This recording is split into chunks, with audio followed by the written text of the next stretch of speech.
আসসালামু আলাইকুম ওয়া রাহমাতুল্লাহি ওয়া বারাকাতুহু। প্রিয় নাজরিন, আমার ভাই বন্ধুরা, আপনারা যেখান থেকে আমার এই ভিডিওটা দেখতেছেন আপনাদেরকে অসংখ্য অসংখ্য ধন্যবাদ। তাই আপনাদের কাছে একটি ভিডিও নিয়ে এসেছি।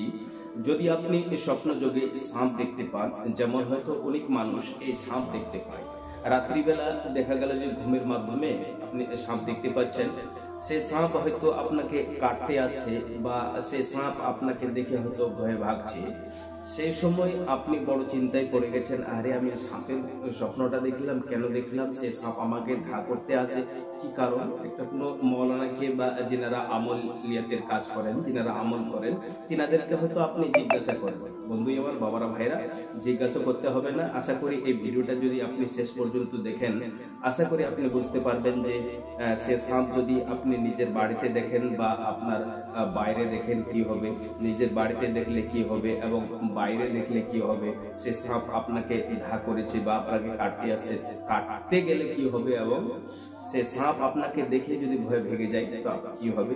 আশা করি আপনি এই ভিডিওটা শেষ পর্যন্ত দেখলে পরে আপনি বুঝতে পারবেন। তাই বলি ভাই বন্ধুরা, আমার এই ভিডিওটা শেষ পর্যন্ত অবশ্যই দেখবেন। তার পূর্বে বলি, আপনি একটু আমার এই চ্যানেলটাকে, নতুন চ্যানেলটাকে একটু সাবস্ক্রাইব করে আমার পাশে থাকবেন। ইনশাআল্লাহ এই ভিডিও, নতুন নতুন ভিডিও অবশ্যই পেয়ে যাবেন।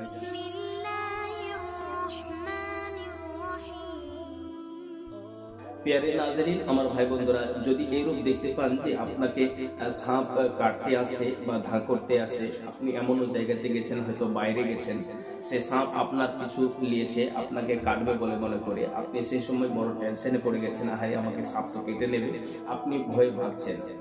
তো এর কি মাজরাটা হবে? আপনার এটা মাজরা হচ্ছে যে আপনাকে যদি সাপ ঘা করে বা আপনাকে কাটতে আসে, সে সময় আপনি ভাববেন যে আপনার পিছনে কেউ দুশ্মন লেগে আছে, সেই দুশ্মন আপনার, সে শত্রু আপনার ক্ষতি করতে চাচ্ছে, অবশ্যই অবশ্যই আপনার পিছনে শত্রু লেগে আছে।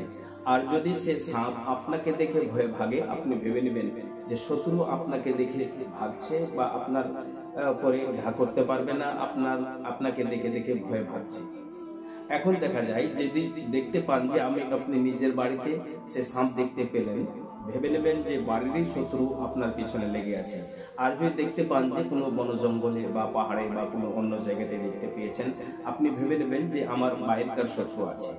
আমার বাবারা, ভাইরা, বন্ধুরা, আপনারা অবশ্যই অবশ্যই বুঝতে পেরেছেন। এইরূপ রিলেটেড ভিডিও যদি দেখতে হয়, আমার চ্যানেলটাকে সাবস্ক্রাইব করে অবশ্যই অবশ্যই পাশে থাকবেন। হ্যাঁ, কথা হলো কি যে আপনার যখন এই সমস্ত স্বপ্ন দেখে নেবেন, আপনি কি কাজটি করবেন? কাজটা তো অবশ্যই আপনাকে করতে হবে, নয়তো আপনি বাঁচতে পারছেন না। সে শত্রুর হাত থেকে যদি বাঁচতে হয়, তাহলে আপনি কি একটি কাজ করবেন? স্বপ্ন দেখার পরে যখন আপনি জেগে গেলেন, আপনি বাম সাইডে 3টি থুতু দিবেন। 3টি থুতু দেওয়ার পর আপনি পড়বেন লা হাওলা ওয়ালা কুওয়াতা ইল্লা বিল্লাহিল আলিয়্যিল আযীম। যতই শত্রু আপনার পিছনে লাগুক না কেন, আশা করি আপনার কোনো ক্ষতি করতে পারবে না। আশা করি বুঝতে পেরেছেন। ফি আমানিল্লাহ, খুদা হাফিজ। আসসালামু আলাইকুম ওয়া রাহমাতুল্লাহি ওয়া বারাকাতুহু।